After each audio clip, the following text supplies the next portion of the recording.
¿Qué pasa cuando dos cristianos se enfrentan el mismo problema? Cuando dos personas cristianas se enfrentan el mismo problema, la reacción de cada uno es diferente. Uno puede deprimirse y el otro puede ser que se acerque a Dios. ¿Sí? La pregunta es,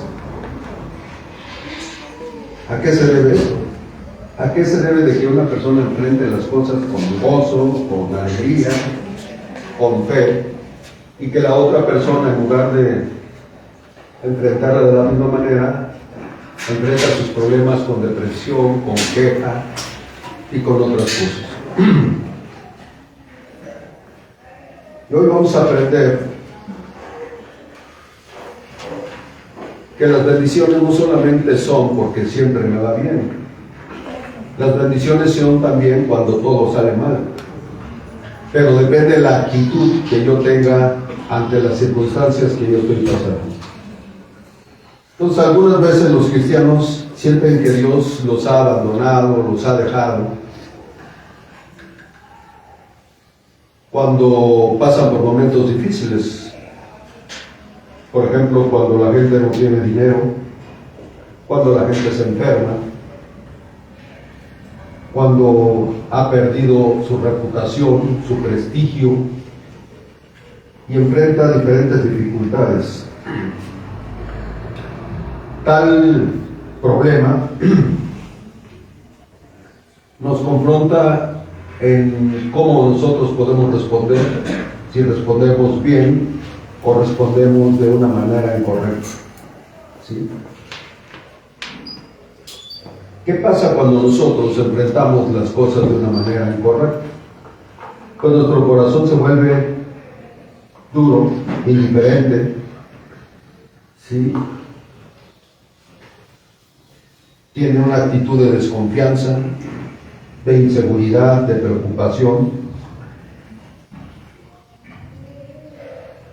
contraria totalmente a la de una persona que tiene una actitud correcta. ¿Cuántos de ustedes saben que todo lo que nos pasa, Dios lo determinó? Y si Dios determina todo lo que nosotros pasamos, deberíamos de poner nuestras miradas en Cristo. Dice, poniendo nuestra mirada en el autor y consumador de la fe. Hay varias historias en la Biblia que nos hablan acerca de la actitud que tomaron ciertas personas. Y una de estas está en Éxodo, capítulo 14. Y nos dice, habló el Señor a Moisés diciendo,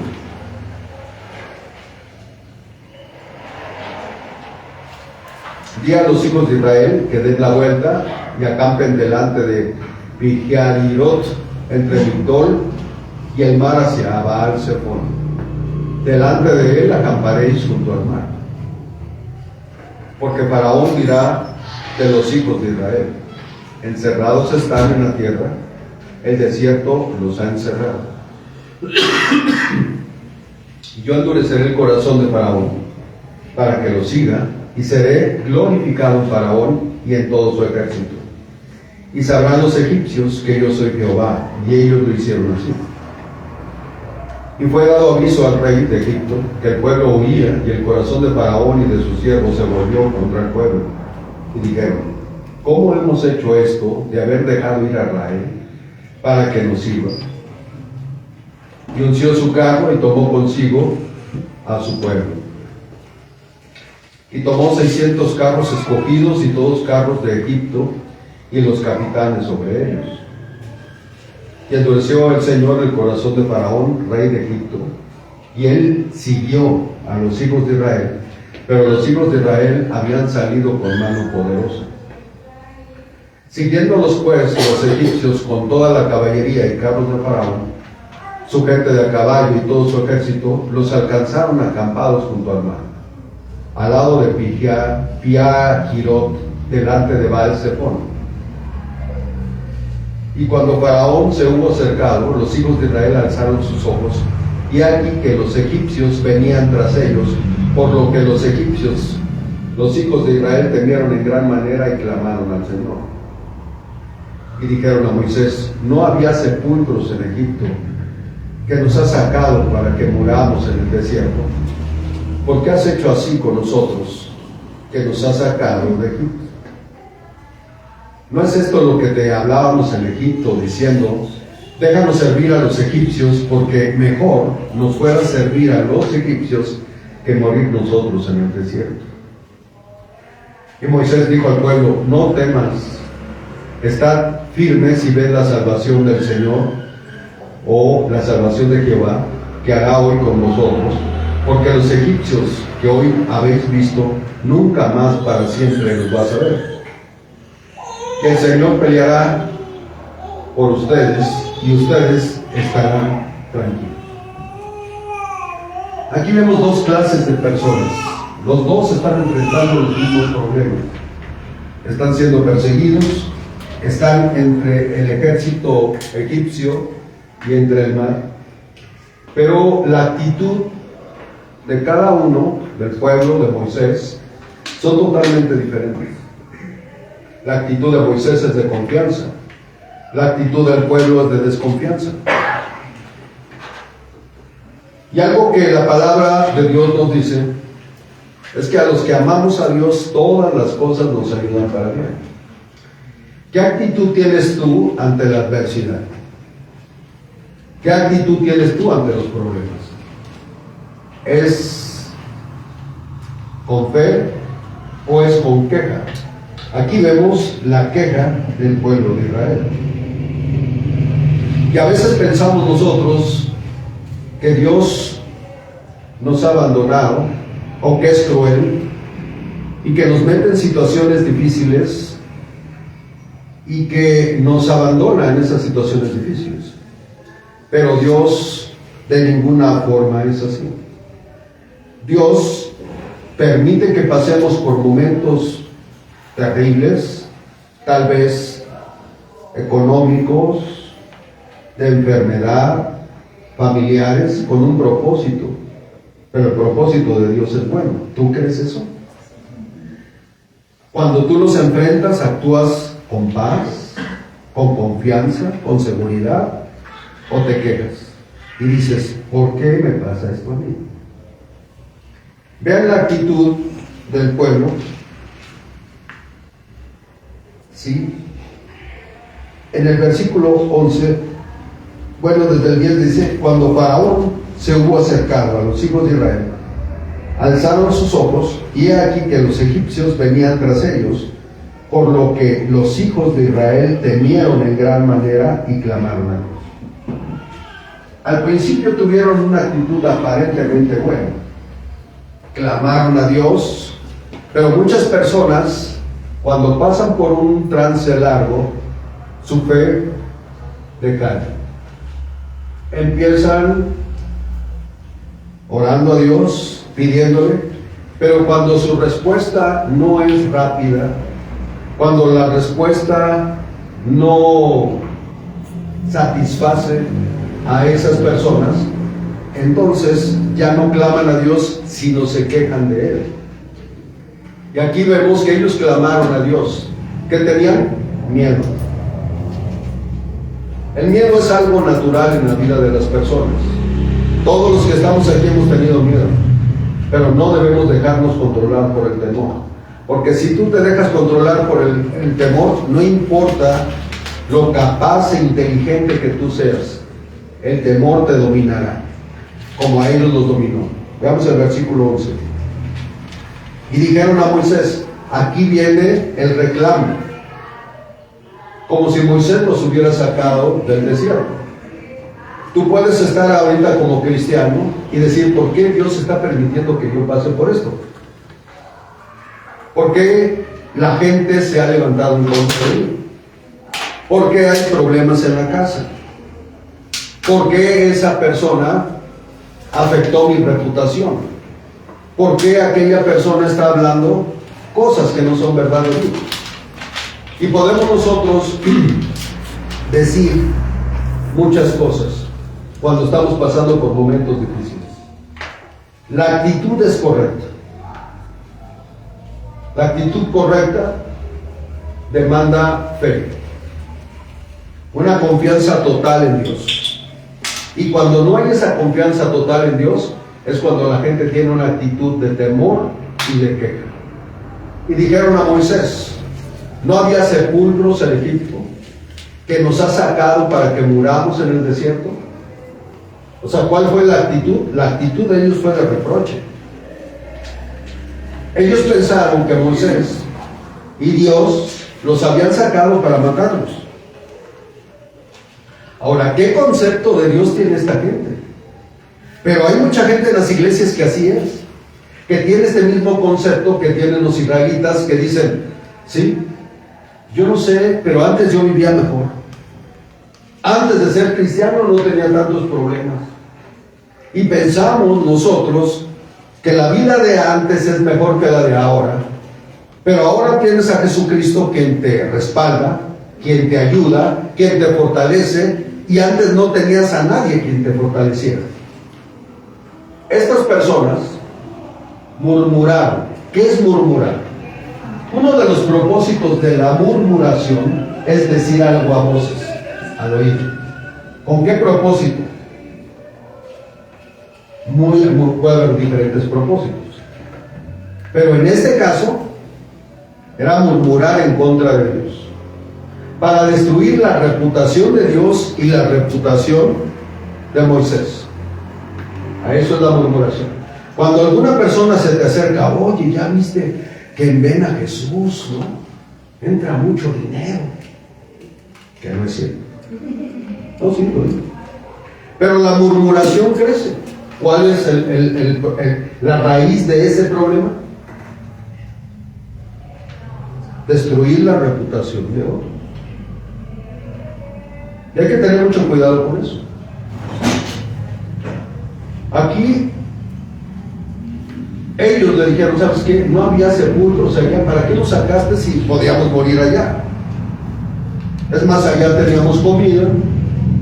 Antes, yo he encontrado muchos cristianos que dicen: es que antes yo tenía dinero, antes no tenía estos problemas que tengo en la familia, antes yo no pasaba por estas circunstancias, pero ahora que desde que me he convertido, me han pasado muchas cosas. Y cuando no entendemos el propósito de Dios ni la soberanía de Dios, es cuando nosotros tenemos una actitud de queja. Si Dios es mi padre, yo te voy a decir una cosa: tienes un hijo, pero no le das lo que él quiere, porque no le conviene. Pero tu hijo se levanta contra ti y te dice: es que no me amas. ¿Será que no le das las cosas porque no lo amas? Pregunto. ¿Por qué no le das las cosas? Porque puede perjudicarle, porque no tiene la edad, porque no es el tiempo. Dios, más que sacarnos de los problemas, Él que quiere que tengas un carácter definido. Pero muchos cristianos no entienden esto, por eso su carácter es débil. Mucha gente dice: es que él tiene un carácter muy fuerte, por eso enoja. No, esa persona que se enoja tiene un carácter muy débil, no es fuerte. Si fuera fuerte, dominaría sus emociones, sus pasiones. Una persona débil es una persona que se deja guiar por sus emociones. Así es de que estas personas murmuraron en contra de Dios, ¿sí?, y pensaron que Dios los había llevado ahí para que murieran. ¿Cuántos de los que están aquí han pensado que Dios los sacó del mundo y ahora están sufriendo porque Dios es malo? Mucha gente piensa eso. Dice: ¿por qué has hecho así con nosotros, que nos has sacado de Egipto? Versículo 12. ¿No es esto lo que te hablábamos en Egipto? Diciendo: déjanos servir a los egipcios, porque mejor nos fuera servir a los egipcios que morir nosotros en el desierto. Qué impactante es ver el sistema de pensamiento que tenemos los seres humanos con respecto a Dios. ¿Cuántos de los que están aquí han dicho que Dios los abandona? ¿Cuántos de los que estamos aquí le hemos reclamado a Dios por cosas que nos suceden? Yo te hago una pregunta.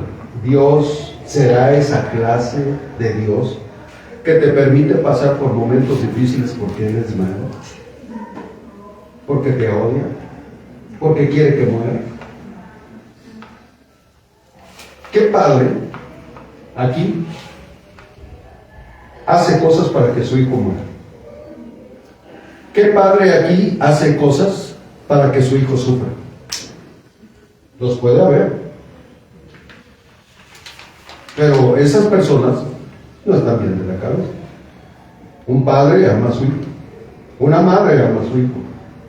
¿Y qué quiere para ese hijo? Lo mejor. ¿Qué quiere Dios para ti? Lo mejor. Dios quiere desintegrarte, ¿sabes? Mientras en tu corazón haya un poco de orgullo, mientras en tu corazón haya un poco de justicia, mientras en tu corazón haya ese sentir de yo lo puedo, Dios va a tener que tomar fuerza en tu vida. Este pueblo era un pueblo rebelde, un pueblo que vio los milagros de Dios, que Dios los sacó en base a milagros tremendos que ninguna generación ha podido ver.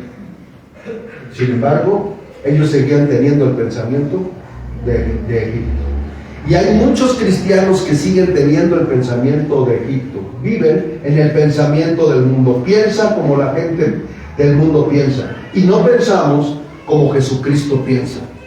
Y no pensamos como Jesucristo dice que debemos de pensar.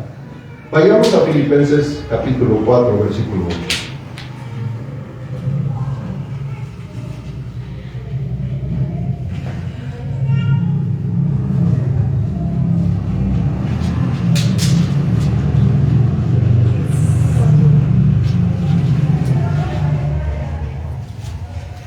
Dice, vean, este es el consejo que nosotros tenemos. Una persona que piensa mal va a actuar mal. Su sistema de pensamiento está totalmente desarticulado. Pero Dios nos dice qué clase de pensamiento nosotros debemos de tener. Dice, por lo demás, hermanos, todo lo que es verdadero, todo lo que es honesto, todo lo justo, todo lo puro, todo lo amable, todo lo que es de buen nombre, si hay virtud alguna, si algo digno de alabanza, en esto pensar. ¿Cómo puedo yo pensar que Dios me saca de una vida de drogadicción, de una vida de depresión, de una vida de alcoholismo, de una vida de una familia tóxica? ¿Cómo puedo yo pensar que Dios me va a sacar de ahí para meterme en una situación peor que la que yo vivía? Pero así es el pensamiento. Muchas gentes piensan que Dios, ¿sí?, es un Dios malo, que Dios es un Dios que les trae problemas, que Dios es un Dios, sí, que los castiga, y sí, Dios castiga. Pero antes de que castigar, Dios es misericordioso, Dios es amoroso. Dios no disciplina a nadie que no ame, ¿saben ustedes? Porque la disciplina tiene que ver con el amor. Y entonces nos dice que si hay algo digno, ¿sí?, de virtud alguna, si algo digno de alabanza, en esto pensar. ¿Qué debemos de pensar? En lo que es correcto, en lo que es amable. Estas dos clases de personas, una persona que piensa de continuamente el mal, no puede vivir bien, ¿saben ustedes? Porque va a pensar mal, no solamente de Dios, sino de todos los demás va a pensar mal. ¿Cuál fue la actitud de estas dos personas? ¿Cómo reaccionaron ante el peligro los israelitas? ¿Me pueden decir cómo reaccionaron? ¿Cómo reaccionaron? Con temor, dice. desconfianza. Ellos no estaban confiando en Dios, y así hay muchas personas. ¿Y eso qué trae a tu vida? Trae temor, inseguridad, reproche. Sin embargo, vemos la actitud de Moisés. ¿Sí? Vean en el versículo 13. Y Moisés dijo al pueblo: no temáis. Ahora, ¿es normal temer? Todos tenemos miedo.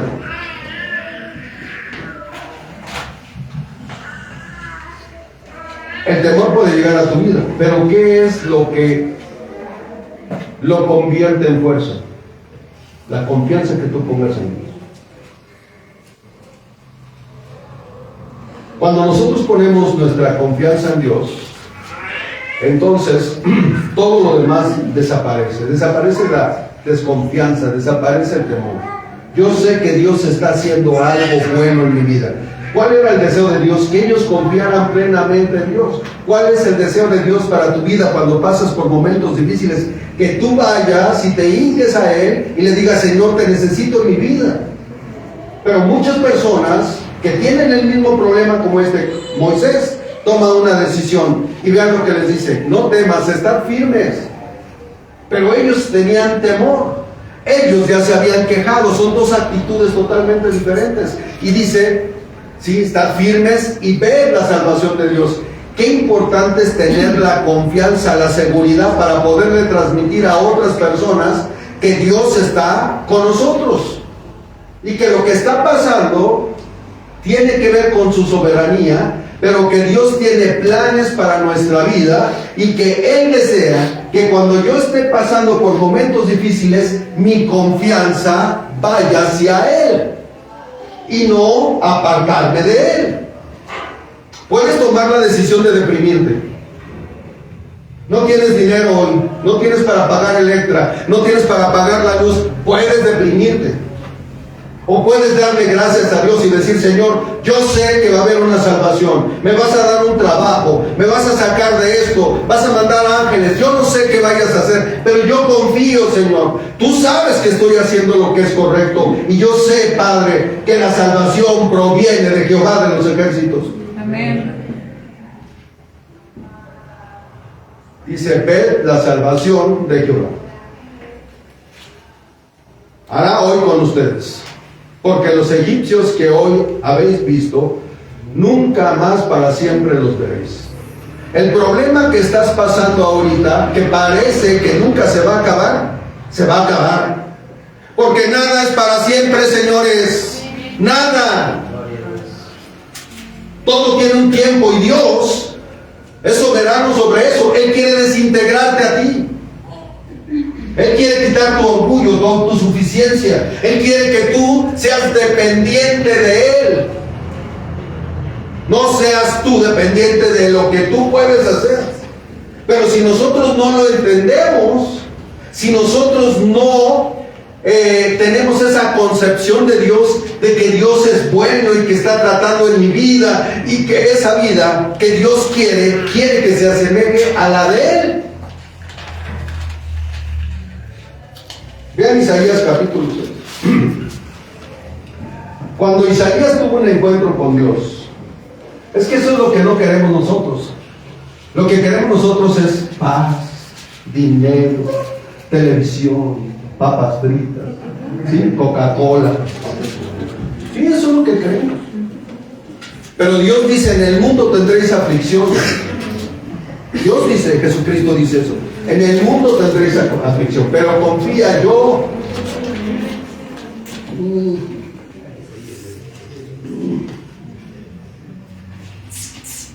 pero confía, ¿qué dice? Yo he vencido el mundo. Cuando Isaías tuvo un encuentro con Dios en el templo, su tío Uzías había muerto. Y entonces él tenía puestos los ojos en su tío, que era el rey. Y dice: en el año que murió el rey Uzías, vi yo al Señor. Uzías había muerto, y Isaías había visto al Señor sentado sobre el trono alto y sublime, y sus faldas llenaban el templo. ¿Qué quiere decir esto que llenaban el templo? Que Dios gobierna. La iglesia no gobierna. Dios gobierna sobre la iglesia. La iglesia popular dice que la iglesia es soberana. Jesucristo dice que Él es el que edifica su iglesia. Y las faldas representan el poder que Dios tiene sobre el templo de Israel, sobre la iglesia y sobre los congregantes. ¿Sí? ¿Saben ustedes que cuando un rey se casa, una reina se casa, el largo de la cola del vestido determina el poder que ellos tienen? Aquí dice que sus faldas, ¿qué hacían? Llenaban el templo. ¿Quién reina sobre la iglesia? Dios. ¿Quién reina sobre tu vida? Dios. Dice en el versículo 2. Por encima de él había serafines. Cada uno tenía 6 alas, con 2 cubrían sus rostros, con 2 cubrían sus pies y con 2 volaban. El uno al otro daba voces diciendo: Santo, Santo, Santo, Jehová Dios de los ejércitos. Toda la tierra está llena de ¿qué? De su gloria. Versículo 4. Y los quiciales de las puertas se estremecieron con la voz del que clamaba, y la casa se llenó de humo. A mí me impacta esto porque las cosas inanimadas, escuchen lo que les voy a decir, las cosas inanimadas temblaron ante la voz de Dios, y nosotros no temblamos ante la voz de Dios. La palabra no nos impacta. Venimos aquí y la escuchamos, pero no hay un impacto en el corazón. No tiemblan nuestras paredes. Nuestro templo está estático, no se mueve, no siente nada. ¿Cómo es posible que las paredes se estremecieran? Dice, con la voz del que clamaba. Pero tú oyes la voz cada domingo. Yo escucho la voz cada domingo y no pasa nada. Salimos de aquí, somos las mismas personas. Seguimos transando, seguimos mintiendo, seguimos diciendo mentiras. Las cosas inanimadas se movieron. Pero lo que quiero decir es lo siguiente. Entonces dije: ay de mí que soy muerto. O sea, en este momento que Isaías vio a Dios, todo esto que le pasó, ¿sí? En ese momento él comprendió que era un hombre pecador y que Dios estaba encima de todo y que podía ser muerto, o sea, desintegrado. ¿Alguna vez te ha pasado eso a ti?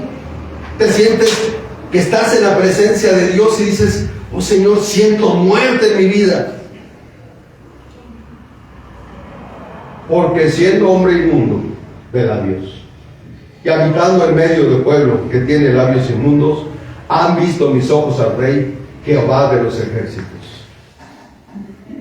Y voló hacia mí uno de los serafines, teniendo en su mano un carbón encendido, tomando del altar con unas tenazas, y tocando con él sobre su boca, dijo: he aquí que esto tocó tus labios, y quitada tu culpa y tu pecado. Imagínate esa escena donde el serafín agarra unas tenazas con un carbón hirviendo y se lo pone en los labios. Huele el olor, siente el dolor. ¿Qué estaba haciendo Dios? Desintegrándolo. ¿Qué tiene que hacer contigo? La desintegración duele, porque amas y amo mi pecado, amo mi orgullo. Y ese es un problema. ¿Qué tiene que hacer Dios? Desintegrarnos a nosotros. Lo que tiene que hacer Dios es producir dolor. ¿Saben ustedes? ¿A quién no le duele? Cuando Dios mete su carbón encendido. ¿Te duele? Sí. ¿Y qué piensas cuando sucede? ¿Qué actitud tienes? Es ahí donde la gente se queja. Es ahí donde la gente empieza a decir: ¿por qué, Dios? ¿Por qué me sucede esto? ¿Por qué me pasa esto? Dios tiene que desintegrarnos. Dios tiene que machacar todo eso que le estorba para que tú puedas crecer. Y para que tu mirada solamente esté en Él y no en los demás. Porque maldito el hombre que pone su confianza en el hombre. Y Dios lo que quiere es que nosotros dependamos de Él. Renunciemos a todo. Renuncia a que tu trabajo te da de comer. Renuncia a que tu esposo te da de comer. Para decir, Dios, tú eres el que me sustentas. Amén.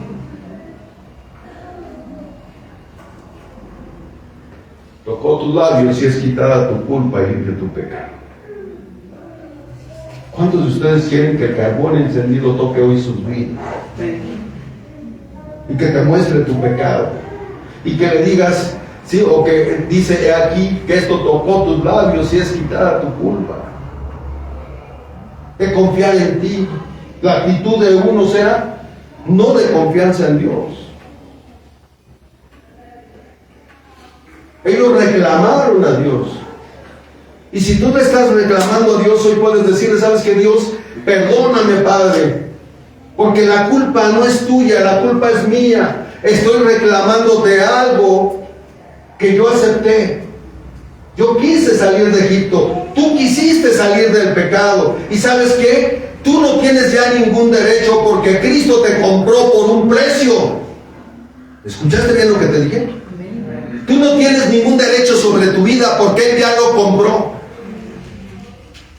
Tú eres un siervo y siervo es esclavo. Y un esclavo no tiene derechos. Pero ¿sabes qué? La esclavitud que Dios nos ofrece a nosotros es una esclavitud basada en el amor, basada en la misericordia.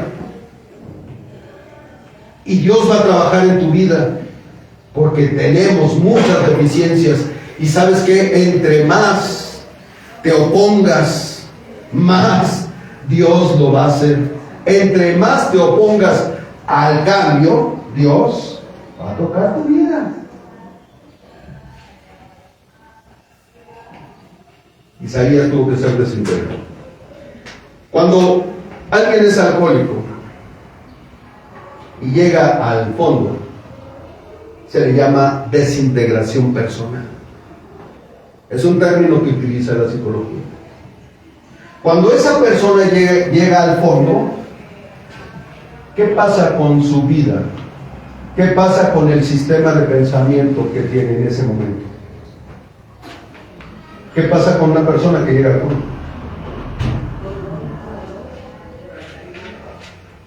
Sí, o sea, llegó al fondo, no hay nada. Fue desintegrado. Siente morirse.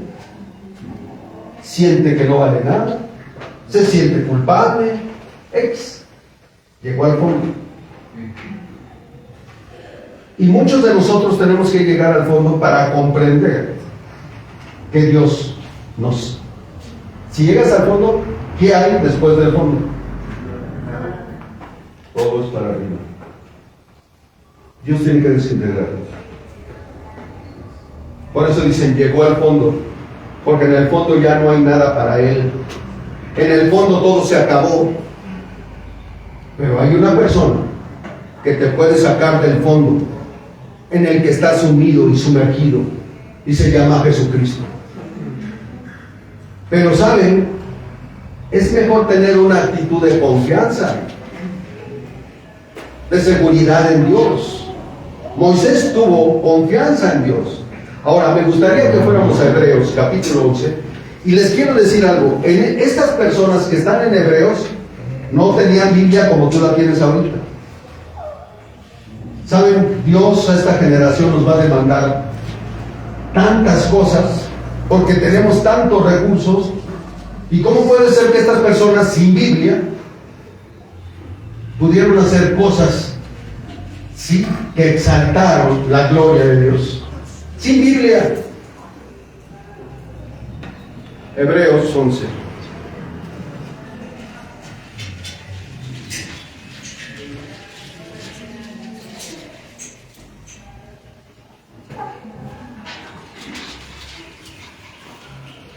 Voy a leer primero el versículo 6, que dice: pero sin fe es imposible, no hay manera. Ahora, ¿qué es fe?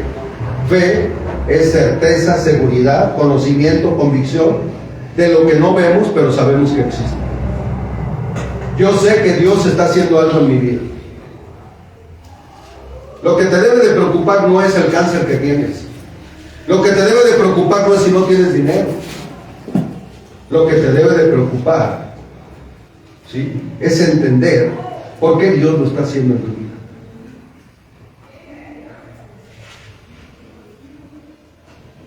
Había una enfermera aquí, hace muchos años, que trabajaba en la clínica aquí en Iztapalapa. Se convirtió al cristianismo, vino con nosotros. Pasó el tiempo, sus hijos se rebelaron, su esposo se rebeló, le dio cáncer. Y ella dijo, ¿sabes? Si no hubiera sido por el bendito cáncer, yo no hubiera conocido a Jesús. Pero aquí la mayoría de la gente se queja, murmuran. ¡Ay, José! Cállese.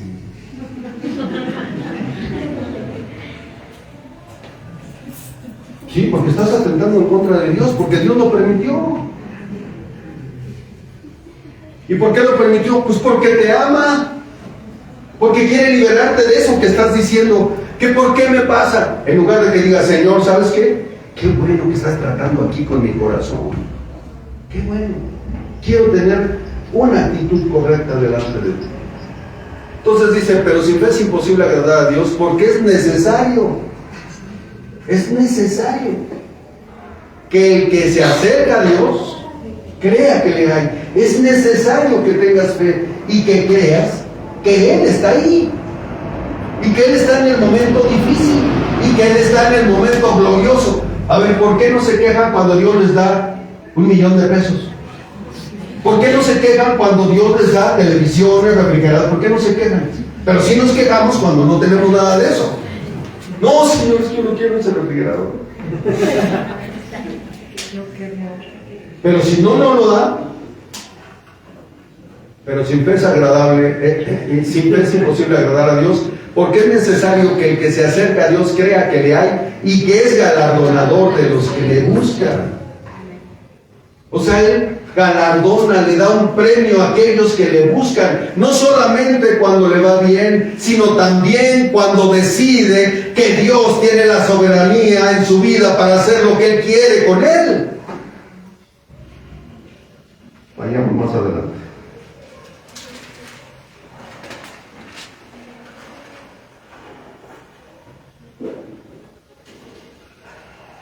En el versículo 29. Por la fe pasaron el mar, dice. El mar rojo, como por tierra seca, e intentando los egipcios hacer lo mismo, fueron ahogados. ¿Qué les dijo Moisés? No teman, vean el poder de Dios. Y Dios le dijo, ¿sabes qué? Extiende tu vara. ¿Y qué pasó? Por fe pasaron el mar rojo como por tierra seca, e intentando los egipcios hacer lo mismo, fueron ahogados. Hay gente que quiere imitar nuestra fe. Hay gente que quiere imitar la fe que Dios nos ha dado a nosotros, pero no lo pueden lograr. Ellos trataron de hacer lo mismo, pero no. Dios le abrió las puertas a su pueblo. Ahora ven. Por la fe cayeron los muros de Jericó después de rodearlos 7 días. ¿Qué creyeron? Que Dios lo podía hacer. Imagínate que a ti Dios te dice, ¿sabes qué? Yo quiero que te des 7 días, le des vueltas a la secundaria. Al 7º día vas a gritar y todo se va a caer. ¿Tú qué harías? ¿Le darías las 7 vueltas a la secundaria?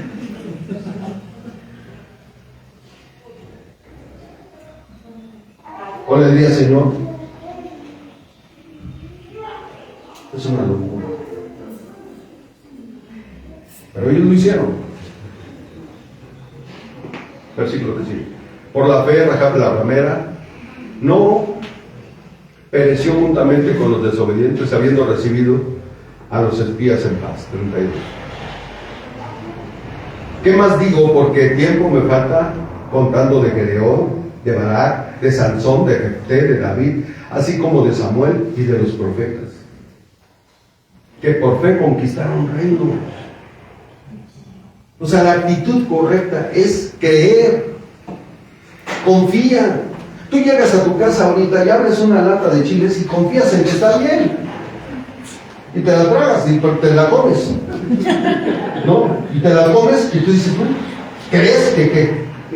Pero no queremos confiar en Dios. Te paras en el semáforo y tú estás convencido de que tú crees que ningún otro va a pasar.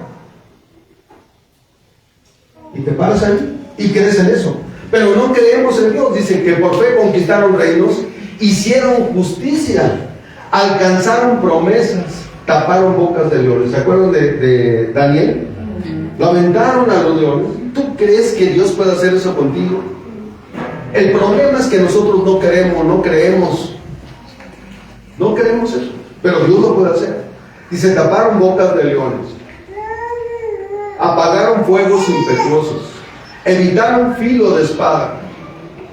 Hubo un hombre que se paró en un pináculo, venían siendo perseguidos por los enemigos de Israel, y venían corriendo todos porque los estaban aniquilando, y este cuate dijo, ¿sabes qué? Estoy harto ya de correr. Se paró en el pináculo, agarró su lanza y Dios le dio una victoria y mató a 300 él solo. Cuando nosotros creemos en Dios, desafiamos todo sistema de pensamiento. Por eso la fe es una locura, dice. Es una locura. El cristianismo es una locura. Estos evitaron filos de espada, sacaron fuerzas de debilidad, se hicieron fuertes en batalla, pusieron en fuga ejércitos extranjeros. Las mujeres recibieron sus muertos mediante resurrección. Los perseguían, los mataban. No tenían Biblia, señores. Tú tienes tu Biblia ahí que la sacas cada 8 días y la lees cada vez que vienes aquí. Ellos no tenían Biblia, pero sin embargo escuchaban con fe. Y dice que recibían sus muertos mediante resurrección. Mas otros fueron atormentados, no tomando el rescate a fin de obtener mejor resurrección. O sea, no quisieron. Hay mucha gente que se queja y dice, Señor, quítame la enfermedad, quítame los problemas. ¿Sabes qué? Hay que darle gracias a Dios en medio de esa situación. Estas personas no quisieron ser rescatados. Dice, mas otros fueron atormentados, no aceptando el rescate. Ay, ve a hablar con el presidente para que me saque de la cárcel, déjalo ahí. No aceptaron. ¿Por qué? Porque confiaban, sabían que Dios era soberano sobre las circunstancias y sobre todas las cosas. Mas otros fueron atormentados, no aceptando el rescate. San Ignacio les dijo, ¿saben? Cuando lo agarraron preso y lo iban a arrojar a los leones, les dijo, no quiero que intercedan por mí ante las autoridades. Yo quiero ser trigo en las fauces de los leones. ¿Tú qué quieres ser? ¿Saben que el cristianismo está lleno de personas, perdón que lo diga, que no tienen convicciones? De todo lloran. Jesucristo no lloró en la cruz. Jesucristo murió por ti. Él se levantó de entre los muertos, dio su vida, fue atormentado, fue golpeado.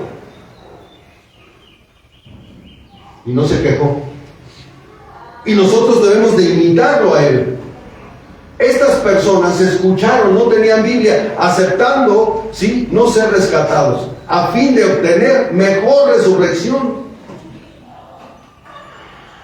¿Recuerdan a los apóstoles en el libro de los Hechos?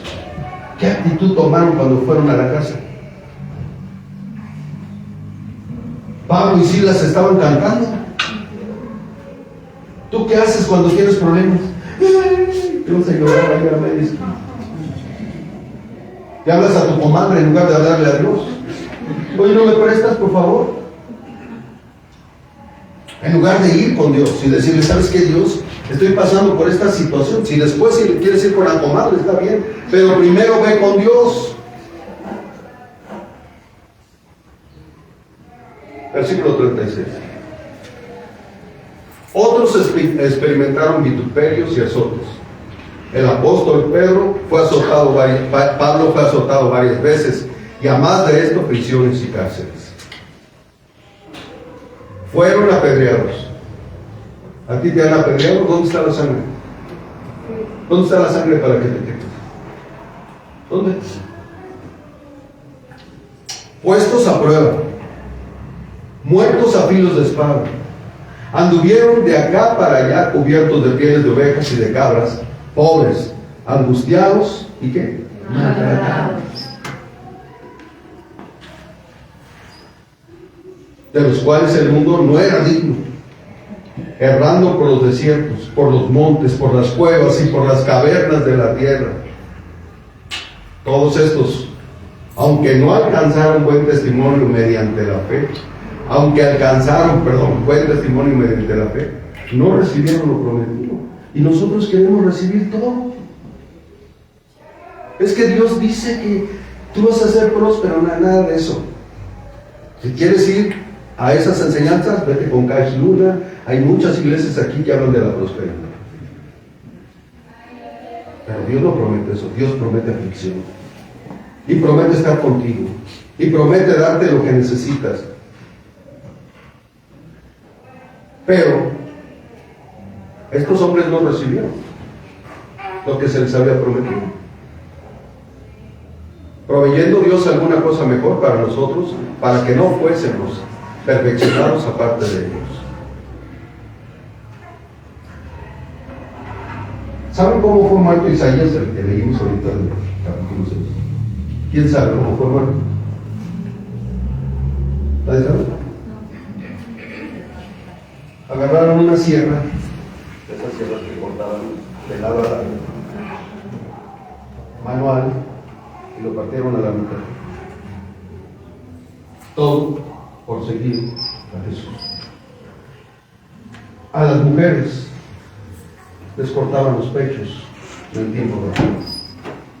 Les metían clavos hirviendo en las uñas. Les arrancaban la piel. Los metían en planchas de fuego lento.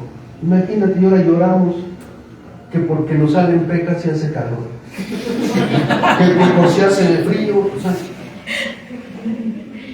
no, es que no tenemos ni conciencia de lo que es el cristianismo. No lo hay.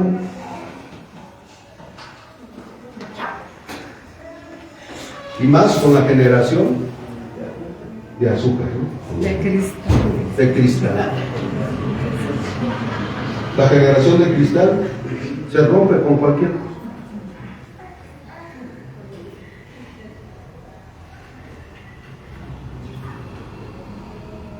Estos hombres no tenían la Biblia, sin embargo vean la actitud. ¿Qué prefirieron? ¿Ser muertos? ¿Sabes que no vayas a abogar por mí? La actitud es muy importante. Sí. Vamos a terminar. ¿Cómo podemos nosotros tener una actitud de confianza? Vayamos a Romanos capítulo 10, versículo 10. Romanos 10. Oscar.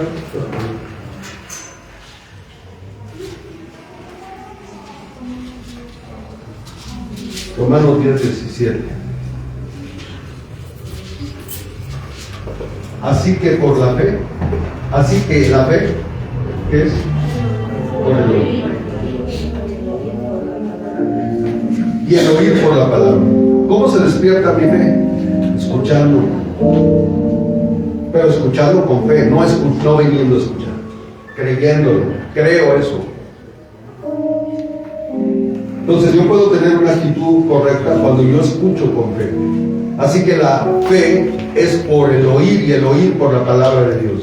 Pero si tú solamente vienes el domingo y escuchas una vez a la semana la palabra de Dios y no la lees todos los días, yo les digo aquí a muchos que me están mandando sus devocionales, que lean, porque lo que nos hace diferentes es la lectura.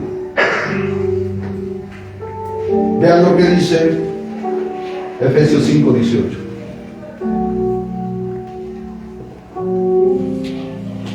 Necesitamos una actitud de confianza. Efesios 5:18. No os embriaguéis con vino, en lo cual hay disolución. Antes, bien, ser llenos del Espíritu Santo. ¿Cómo puedo enfrentar yo la adversidad? ¿Con qué actitud? Siendo lleno del Espíritu Santo.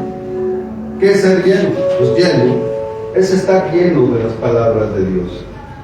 Lleno es aplicar los principios bíblicos a mi vida. Lleno es que mi mente esté llena, transformada por la palabra de Dios. Y entonces no voy a responder con cosas humanas, voy a responder con la palabra. ¿Sí? En Gálatas 5:16.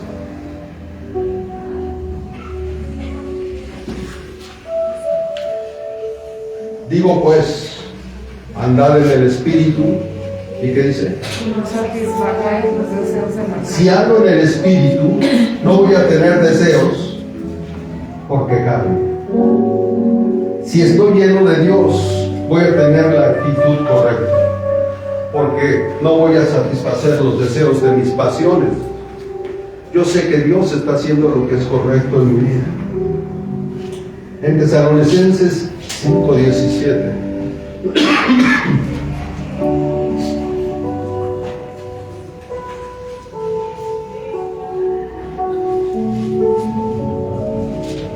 Dice, ¿qué tenemos que hacer? ¿Saben ustedes que la actitud de Jesús cuando iba a ser crucificado? Dice que Él se fue al monte a orar cuando estaba en mayor agonía. Jesús dijo, orad para que no entréis en tentación. La actitud correcta viene cuando oramos y le decimos, ¿sabes? Bueno, podemos ser honestos y decirle, ¿sabes qué? Yo desconfío de Dios, pero no quiero hacer eso. Porque yo sé que tú estás tratando con mi vida y lo que estás haciendo está bien. No quiero entender. Quiero tener la suficiente fe para creer que tú estás haciendo lo que es correcto. Los apóstoles oraban y decían, Señor, no te pedimos que nos quites los problemas. Ellos tenían la actitud correcta.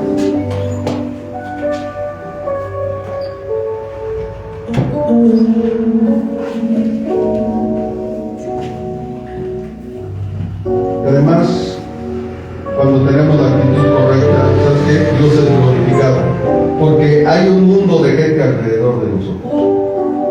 Si tenemos una actitud no correcta, todos se van a dar cuenta de que tu cristianismo es falso.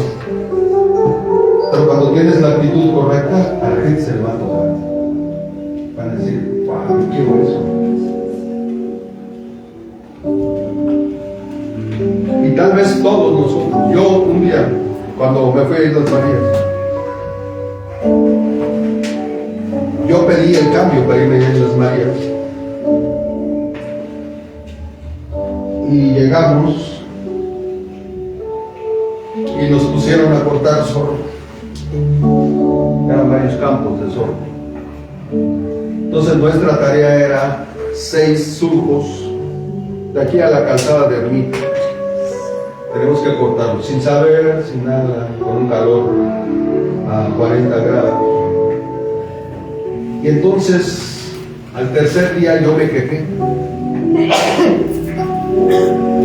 Y le dije, Dios,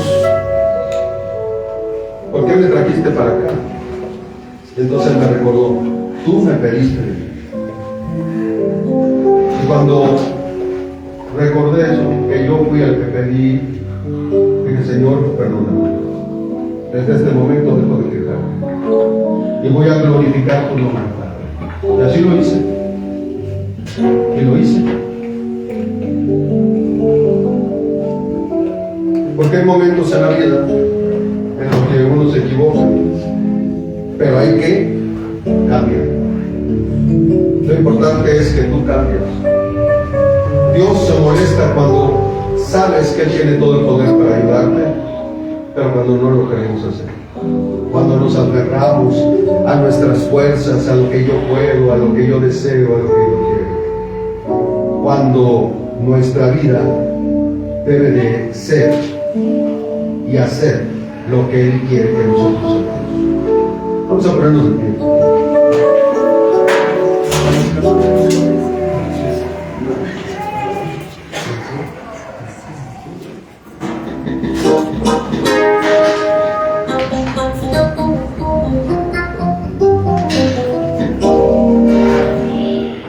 Yo te aconsejo que vayas a tu casa, le digas a Dios, ¿sabes qué? Sí tengo temor, tengo desconfianza, Padre, pero yo quiero que tú me ayudes a creer que tú estás haciendo cosas buenas en mi vida.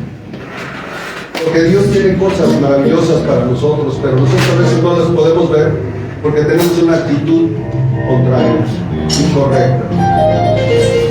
Esta canción se llama Cristo venció.